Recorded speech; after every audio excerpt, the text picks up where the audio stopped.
Assalamu alaikum. Кандайсыңар доскелер? Бактыкы боюнча дагы бир сыра кайталай кетейин деп. Голосо жөнөтөм, жакшылап окула.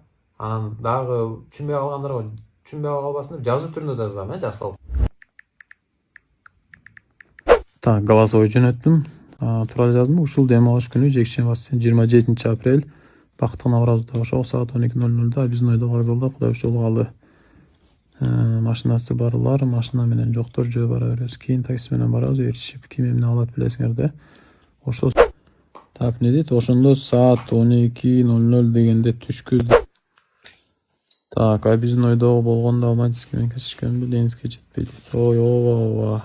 Биздин ойдо бир эле вокзал болуш керек, эмне дагы вокзал бар.